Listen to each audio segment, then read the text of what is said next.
Assalamualaikum warahmatullahi wabarakatuh. Waalaikumsalam warahmatullahi wabarakatuh. Jadi sebelumnya nyuwun pangapunten Pak Joko serta bendera Ibu, saya mohon izin di depan dan juga mohon izin untuk melepas masker. Monggo adik-adik silahkan boleh maju ke depan biar nanti lebih jelas untuk menyaksikan paparannya.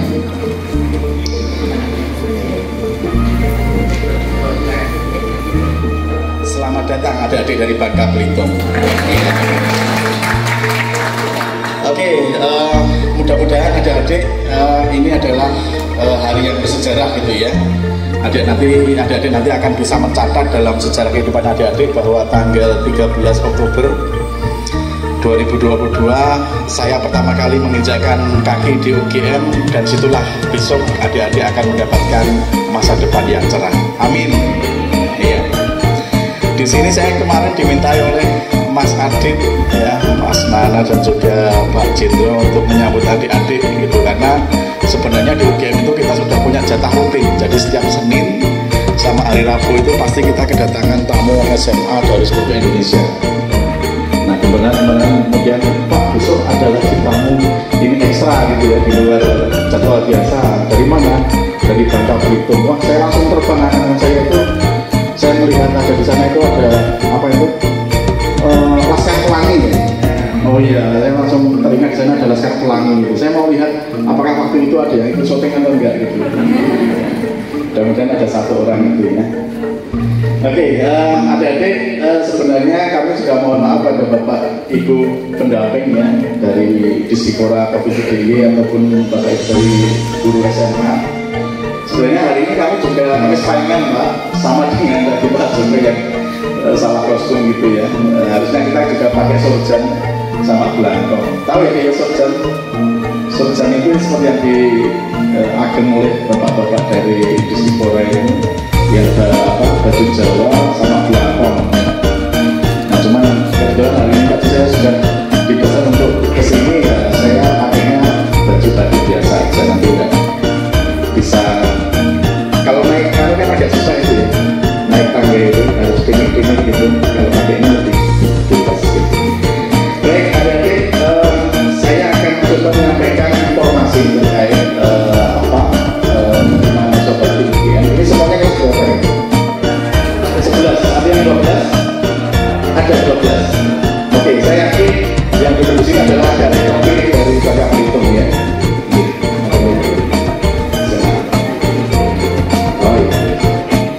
Adik-adik semuanya pasti yang sudah terpilih ya, diseleksi dari sana, nggak mungkin kalau tanpa prestasi. Saya yakin semua yang punya prestasi ya. Ada yang juara menyanyi dan juara nyanyi tingkat kabupaten atau provinsi ada? Nggak ada yang bisa menyanyi di sini? Nggak ada. Ada yang juara Olimpiade Sains, Olimpiade Biologi, Kimia, Fisika ada? Tingkat provinsi, tingkat kabupaten, nggak ada. Kecamatan, ya kan RT lah, tingkat RT. Ada ya? Siapa yang tingkat provinsi? Tingkatnya apa Mbak? Kabupaten atau provinsi? Kota? Oh kota, oke. Ya, saya yakin karena ini pasti semuanya adalah dari yang terpilih yang diberikan kepercayaan untuk ikut student exchange ya. Kalau bahasa kerennya itu student exchange. Tadi Pak Joko bilang ini magang gitu ya. Tapi kalau pengen pakai istilah yang keren ya student exchange, karena nanti misalnya adik-adik kuliah di UGM itu nanti kita juga punya program student exchange. Ya ini sudah saya sering paparkan, cuma mudah-mudahan adik-adik juga nanti bisa lihat ya.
filsafat, psikologi, ini satu fakultas hanya satu prodi. Ada juga ya satu fakultas banyak prodi seperti itu. Ini yang untuk sosum.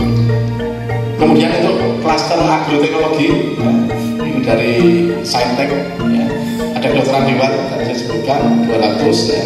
Ada pertanian, teknologi pertanian, peternakan, kehutanan gitu. Ini yang baru hangat ya sekarang yang di kehutanan. Sudah dengar kan?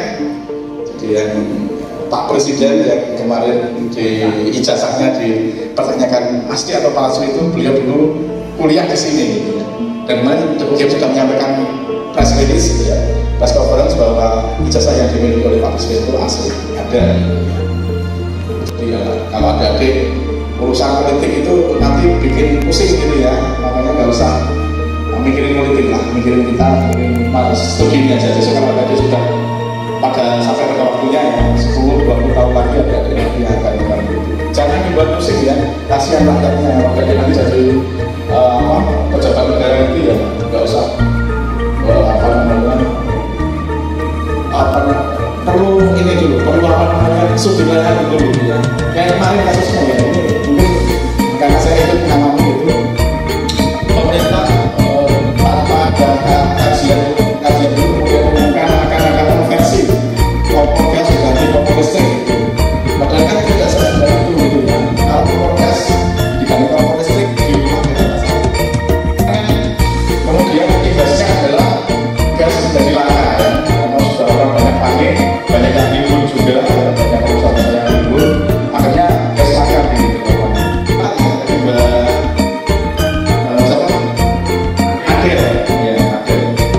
Adel aja, artinya hapus saja. Ya, ini kedokteran kalau di UGM itu sebenarnya kita ada 3 ya, di Fakultas Kedokteran Kesehatan Masyarakat itu kita ada 3 prodi. Ada kedokterannya, ada saudara kandungnya namanya ilmu keperawatan, ada saudaranya juga gizi kesehatan. Ya, jadi kalau misalnya kami ada yang mau masuk keperawatan, sebenarnya UGM juga punya keperawatannya. Dan nanti keperawatan ini juga harus ngambil yang profesi tadi, ya, untuk bisa menjadi seorang perawat atau nurse. Ya, jadi kalau baru ngambil S1-nya nanti gelarnya adalah SK. Ya, sarjana keperawatan. Maka sudah ngambil profesinya nanti menjadi perawat. Kemudian sipil dengan ya, nanti akan kita lihat seperti apa nanti persaingan untuk bisa masuk ke prodi itu. Ini adalah yang sarjana terapan. Tadi saya sampaikan bahwa UGM nanti yang akan bisa ada ini ada 2 yaitu sarjana dan sarjana terapan. Mereka sama levelnya, KKN-nya sama sebagai sarjana. Masa studinya sama 4 tahun. Ya. Cuma kalau sarjana terapan ini nanti kontennya atau muatannya itu lebih banyak yang praktikum dan praktek di lapangan. Jadi teorinya hanya sedikit 30-40%, selebihnya itu nanti ada praktek di laboratorium, praktek di dunia industri, dunia usaha seperti itu. Kalau yang sarjana kebalikannya, sarjana lebih banyak teorinya, pengkajian ilmunya, hampir 60-70% kajian teori, nanti yang prakteknya di laboratorium itu hanya 30%. Bedanya hanya di situ saja. Tapi untuk kemampuannya sama, mereka menguasai teori dan praktek. Kalau yang sarjana terapan ditargetkan ini akan lebih siap untuk bekerja. Jadi lulus itu mereka sudah berbekal keterampilan. Ya. Di sini ada prodi Saintek, ada 14 prodi. Ya. Nama-nama prodinya sudah spesifik menjurus pada kemampuannya. Teknologi rekayasa internet, gitu ya. Itu nanti memang dia dididik untuk menjadi seorang yang ahli internet, menjadi hacker misalnya ya. Nanti diajarkan di sini. Tapi hackernya harus hacker yang baik-baik ya, kelompok putih ya. Hacker yang kelompok putih itu bukan hacker yang suka merusak-rusak, meretas-retas website gitu ya. Kemudian ada juga teknologi rekayasa elektro gitu ya. Banyak di sini ada 14. Kemudian yang soshum kita ada 7 ya. Ada perbankan, kalau ada adik suka nanti di dunia perbankan bisa masuk perbankan. Ada adik yang suka traveling ya, suka jalan-jalan kemana ya, itu kita ada bisnis perjalanan wisata. Ada adik diajari bagaimana untuk tiketingnya ya, kemudian travelingnya, merancang sebuah perjalanan wisata dan lain-lain sebagainya. Banyak kesempatan bekerja di bidang itu. Ya, juara Saintek, juara apa tadi, Olimpiade tingkat apa Mbak? Kecamatan ya. kota kabupaten ya. Kalau di UGM yang diakui minimal tingkat provinsi, sah double lah istilahnya ya. Kalau ada di sana lomba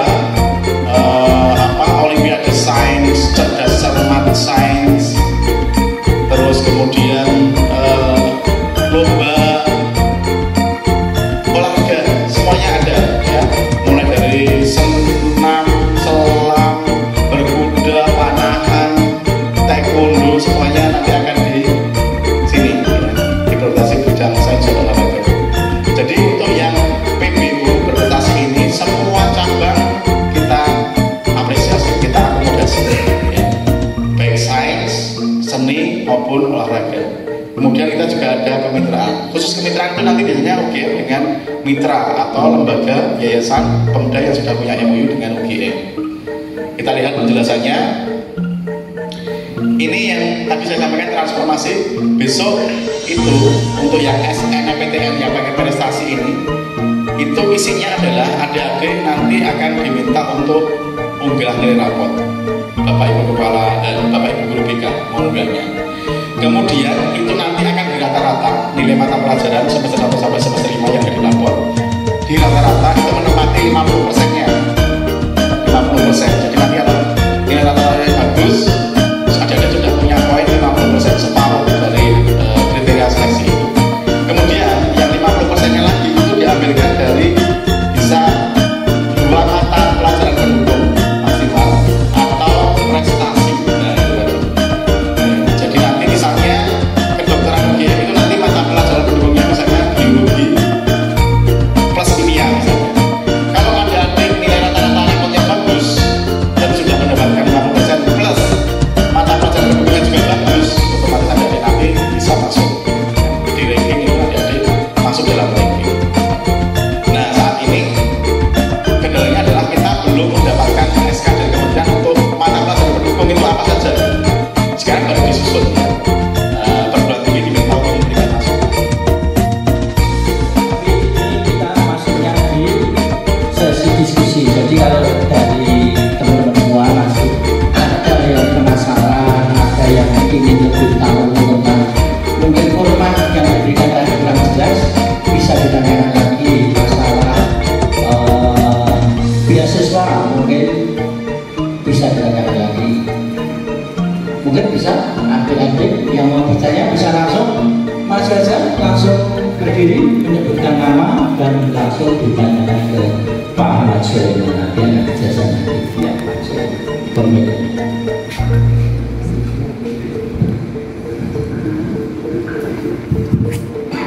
Bismillahirrahmanirrahim. Assalamualaikum warahmatullahi wabarakatuh. Waalaikumsalam. Sebelumnya izinkan saya perkenalan diri. Perkenalkan, saya Ayu Dewi Pranesti. Saya merupakan siswa pertukaran belajar dari SMA Negeri 1 Lombok. Dan selama di sini saya ditempatkan di SMA Negeri 6 Yogyakarta, tepatnya di kelas 11 MIPA. Maaf Pak, sebelum menuju ke pertanyaan, izinkan saya sedikit bercerita bahwa Universitas Gadjah Mada merupakan satu-satunya universitas impian saya sejak awal masuk SMA. Mengenai jurusan yang saya impikan, saya sangat ingin atau sangat membanggakan untuk bisa berkuliah di UGM dengan jurusan ilmu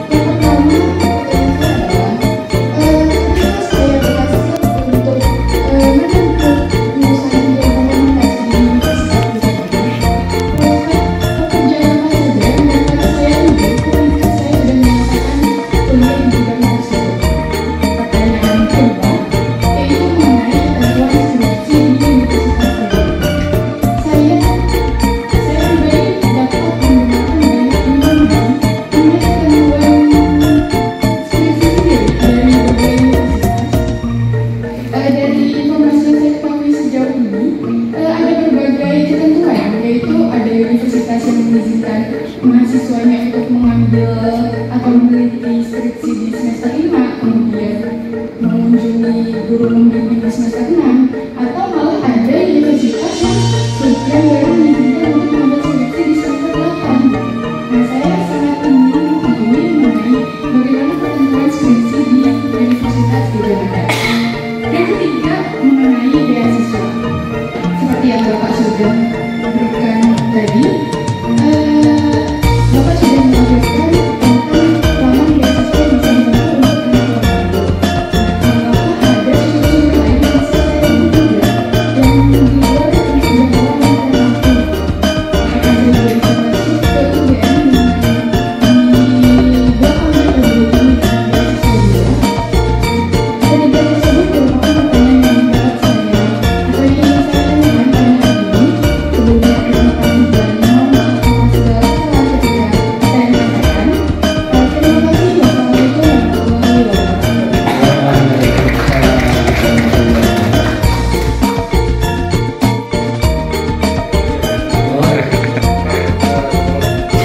Perkenalkan, nama saya Fadil Revia. Saya berasal dari SMA Negeri 2 Pembangunan dan jurusan saya saat ini adalah MIPA. Dan sekarang saya bersekolah di SMA 2 Bantul. Oke Pak, di sini ada 2 pertanyaan yang ingin saya tanyakan. Yang pertama terkait tentang SNBT. Di situ kan 50%-nya dari seluruh mata pelajaran nih, dan 30%-nya dari 2 mata pelajaran unggulan. Apabila ada siswa yang tidak mempunyai prestasi di tingkat provinsi, apakah masih bisa mengikuti jalur tersebut dan apakah masih bisa lolos? Dan terus, dan pertanyaan kedua, saya insya Allah rencananya mau melanjutkan program studi saya di Fakultas Bisnis Manajemen, dan saya ingin bertanya bagaimana sih prospek karirnya bisnis manajemen itu setelah lulus dari kuliah. Terima kasih. Assalamualaikum warahmatullahi wabarakatuh. Kepada Pak Ahmad ini dijawab dulu atau ya tidak dulu ya, nanti biar Pak Mas Lendan nggak lupa sama pertanyaannya, nanti lupa yang dijawabnya. Oke, langsung ya Pak Cito. Baik, terima kasih Adik yang sudah merespon dari yang saya sampaikan tadi. Ini masih perlu dielaborasi, perlu dijelaskan lagi. Yang pertama dari Mbak mau di Ayudia, siapa Ayudia? Oh Ayudia, sudah. Yang mau di Ayudia dan sampai sini. Saya tahu kan mau di Ayudia. Apa iklannya? Kopi kapan lagi? Ya? Iya. Ikuti nggak itu? Dia sekarang soalnya dari mana? Oh ya, terus ini acara apa sih? Atau karena di sana nanti akan banyak peminatannya ya. Peminatannya banyak sekali. Nanti ada apa namanya, kemampuan untuk komunikasi publik. Jadi antaranya adalah bagaimana cara menyampaikan pesan melalui publik. Ada advertising juga. Ada kemampuan untuk pengiklanan juga. Nah, prospek kerjanya tentu saja kalau komunikasi hampir semua ini ya, baik di pemerintahan, kemudian di dunia industri, dunia perusahaan sangat butuh orang-orang yang mempunyai kemampuan berkomunikasi yang menjadi PR ya, publication, jadi orang yang menyampaikan pesan dari perusahaan kepada masyarakat. Itu sangat banyak dibutuhkan. Jadi jangan khawatir kalau dia sudah di ilmu komunikasi, maka nanti akan dari sekali semua yang nanti akan didapatkan dari ruang ilmu. Komunikasi kan tidak semua dari belajar ya. Sebenarnya dari sekarang belajarkan untuk komunikasi public speaking. Ada deh, sudah silakan di depan menyampaikan pidato.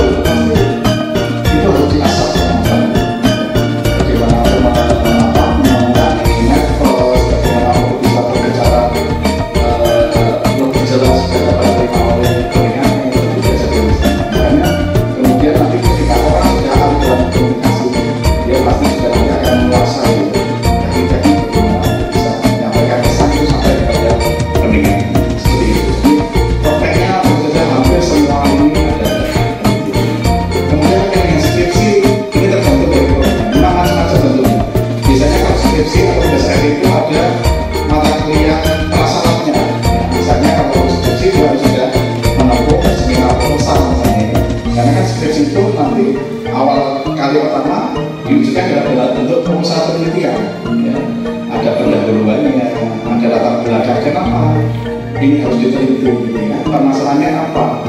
Ya, kemudian nanti kerangka berpikirnya, dasar teorinya apa. Jadi nanti kalau adik sudah biasanya diajarkan kalau misalnya ada ikut LKIR, kelompok ilmiah pelajar ya KIR itu, atau ikut di berbagai kegiatan di sekolah pasti sudah terbiasa membuat proposal ya. Ada pendahuluan.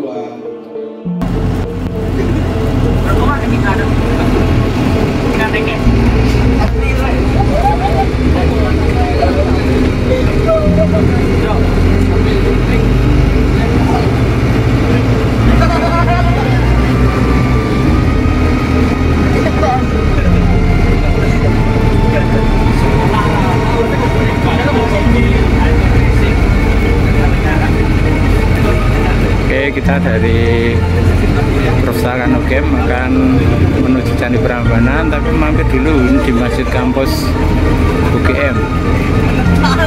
Di depan itu ada Masjid Kampus UGM. Kali lebih nonton Pak, sing nggih saged parkir Pak.